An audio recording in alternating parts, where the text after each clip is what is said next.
how I made over $400,000 last year, and how you can too. I'm going to be giving you the exact steps that I did to make over $400,000 last year. And it's not going to be your typical wake up early, go to the gym, eat healthy kinds of advice. Now, I do believe in those things, and I definitely did do a lot of those things. Like, there was definitely some 5 a.m., 3 a.m. mornings, really just from excitement. But I'm going to give you some more practical, like, implement this now kinds of advice that I took that I believe actually truly moved the needle so I could see that sharp increase in my income. The very first thing I did was I wrote the vision and I made it plain. So write the vision and make it plain. I just remember going back and looking in my journal and seeing that I wrote down how I'm going to make $30,000 every single month. And it was a full-fledged plan. It was a full-fledged plan on how I was going to make this happen, what I was going to offer, what I was going to do, who I was going to help, how much I was going to charge, how I was going to do it, how I could deliver so much value that it would literally be a no-brainer, right? So I literally wrote that down and said, okay, this is what I'm going to do. And I didn't just write it down and leave it. I actually started putting it into action. And so I think what a lot of people do is they make their plan and then forget about it, right? They put it down, they write it down, and then they just forget about it. You can't do that. So in your plan is essentially like a goal, right? This is your goal. This is what you want to happen, and this is how you're going to get there. The most important part, however, is the action steps, right? So with every plan, you need to say action steps. So I have this goal of $30,000 months. What are the action steps I'm going to do to get there? And I just told you, I said, this is exactly what I'm going to offer. And I literally broke it down, guys. Okay. I literally said, okay, to make $30,000 a month, I need to make this much a week. That's this much a day. That means I need to sell offers that could get me to this much a day, or to this much a week, right? And so I was literally breaking it down step by step. And even outside of just selling offers, I was like, or I would need to do this in my job, or I would need to do XYZ, right?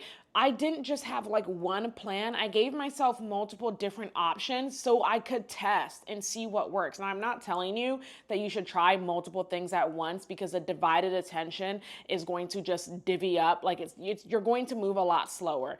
Put your all, 100% of attention into one piece or one action in your plan first. And then evaluate, how did this work for me? Did this work for me? Did I actually do what I said I was going to do? And then from there, you'll know, okay, this worked. Let's keep doing it with just some refinements. Or no, this didn't work.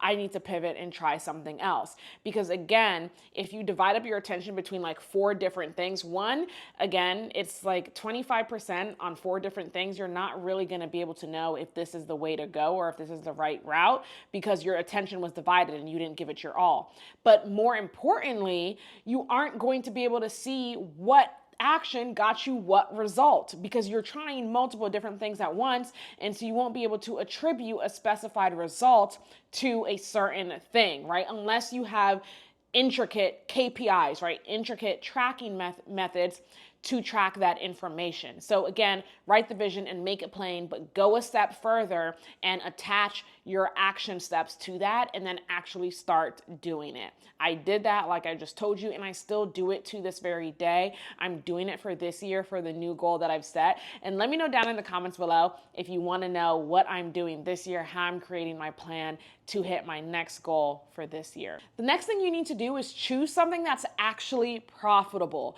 right? So for some of you guys, you need to go do some research on careers that could actually allow you to hit your wealth goals. So think engineers, doctors, attorneys, whatever it may be, right? Yes, entrepreneurship, but entrepreneurship is not for everyone. Business ownership is not for everyone. And I also think it's always good to have a backup regardless, right? It's always good to have a backup until you're pretty stable in your business, in your entrepreneurship. Like, I didn't just go out and start a business with no career. I went to law law school, I did the clerkships, I did big law, right? And I could always go back to that. I decided to leave because I'm still in big law right now. But if I ever decided to leave, I could always go back to that if I wanted to, or if I changed my mind about business ownership or entrepreneurship or anything along those lines.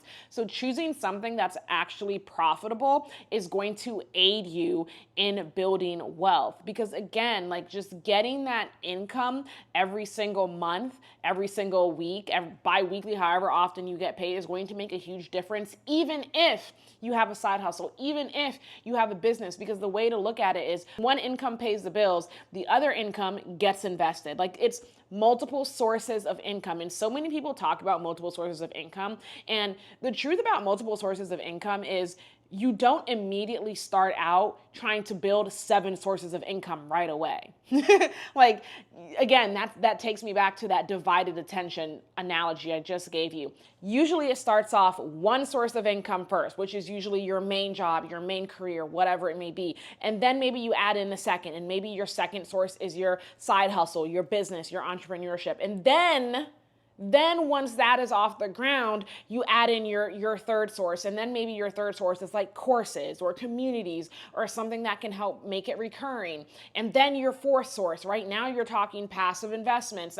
That's a whole nother video on like multiple sources of income. But don't think that these people who have multiple sources of income are immediately jumping out and jumping into 5 different avenues right away. No, because that's just going to take you a lot longer. You're building up each one first before you're jumping into multiple sources of income. And I just kind of gave you a 2-for-1 there, right? So number 1, write the vision and make it plain. Number 2, choose a profitable career, professional career, whatever it may be, because it's just always good to have. And especially because, again, you can have that fallback there for you if you need it, or you may just say entrepreneurship and business ownership is not for me, and that's cool. You can build wealth from a 9-to-5. And number 3, multiple sources of income, but you need to focus on one at a time. And that's what I did. I was building one at a time. I wasn't running in and trying to build multiple sources all at once. In fact, majority of that over 400,000 came from one source of income. It wasn't until after I was pretty steadily secure in my business that I started adding in these other sources. Number 4 is focus on your expertise. I think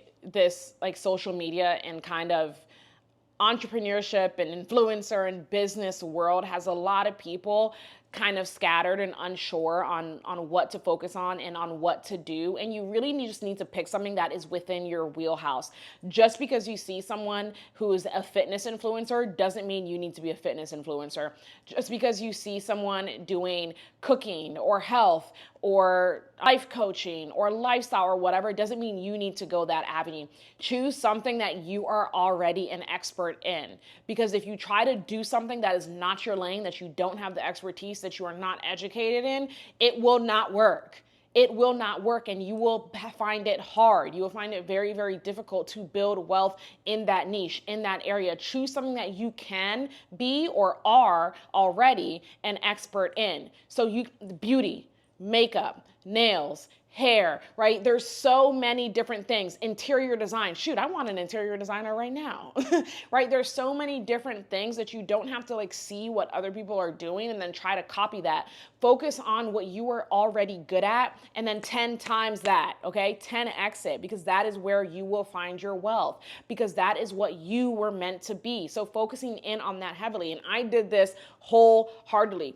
I have so many passions and there's so many different things I could have done, but at the time when I started my business, most passionate about law school coaching, because I wish I had information when I was applying to law school, in law school, going through law school, trying to land my federal clerkships, trying to land my big law job, that was nowhere to be found. And so I created it, right? And I did all those things. I was top of my class. I did land the federal clerkships. I did land the big law job, all those things. And I wanted to help other people get there because I know how important it is. So that was my area of expertise.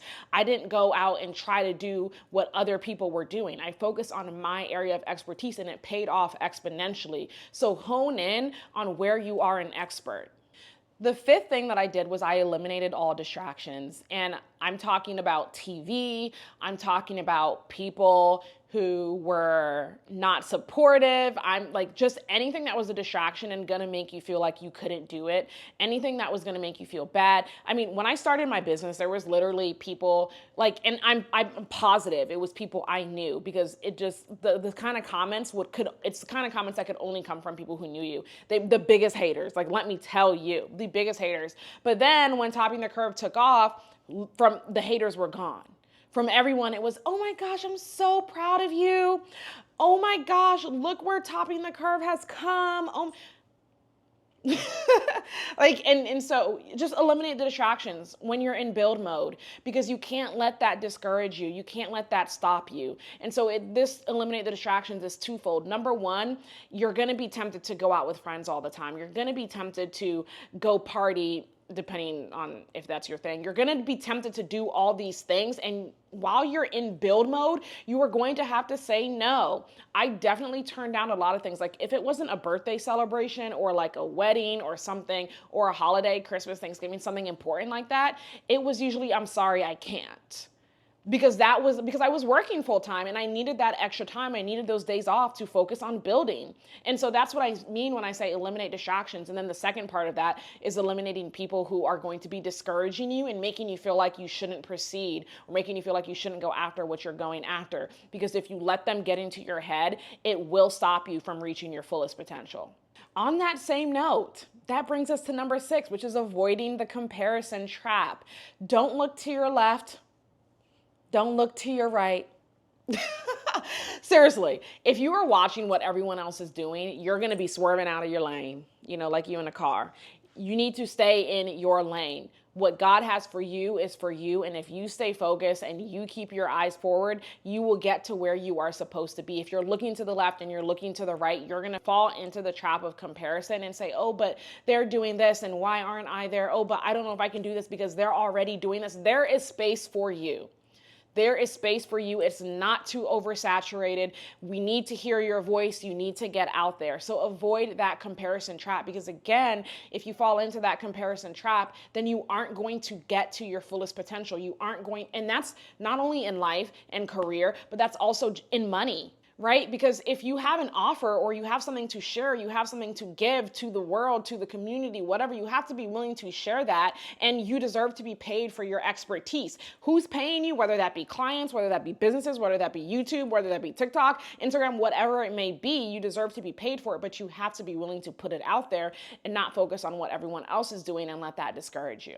The final thing that I did was I monitored who I listened to. And I mean this in 2 ways, just like many of the things here. The first way I mean it is I was really, really careful with who I took advice from. And this is just the case in my life in general, in my career, everything. I have a video up on like the best advice from mentors and career advice from mentors. And one of those pieces of advice was, don't take advice from anyone who hasn't been where you are trying to go. And I live by that advice, because why would you try to teach me how to do something and you've never actually done it for yourself? And so when people would try to give me business advice, would try to give me career advice, would try to give me life advice, but they don't have a business.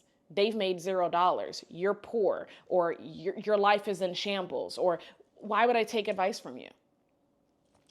And so I really, really monitored who I listened to. I really carefully picked my coaches. I really carefully picked my mentors. I really carefully picked who I watch on YouTube, the podcasts I listen to, who I follow on social media, right? I really carefully curated my entire environment, right? So those are the 2 pieces. It's a little bit of be careful with who you take advice from, but then also be careful with who you're surrounding yourself with. And that's not just, again, in your actual physical environment, but also on social media as well. So those are the 7 things that I did to make over $400,000 last year. I hope you found this helpful. Comment down below and let me know which of these tips was your favorite, and let me know what other types of videos you guys want to see. Don't forget to follow me on all social media at Sephora Gray Esquire. That's ESQ for short, and I will see you on my next one. Thank you so much for watching. Bye.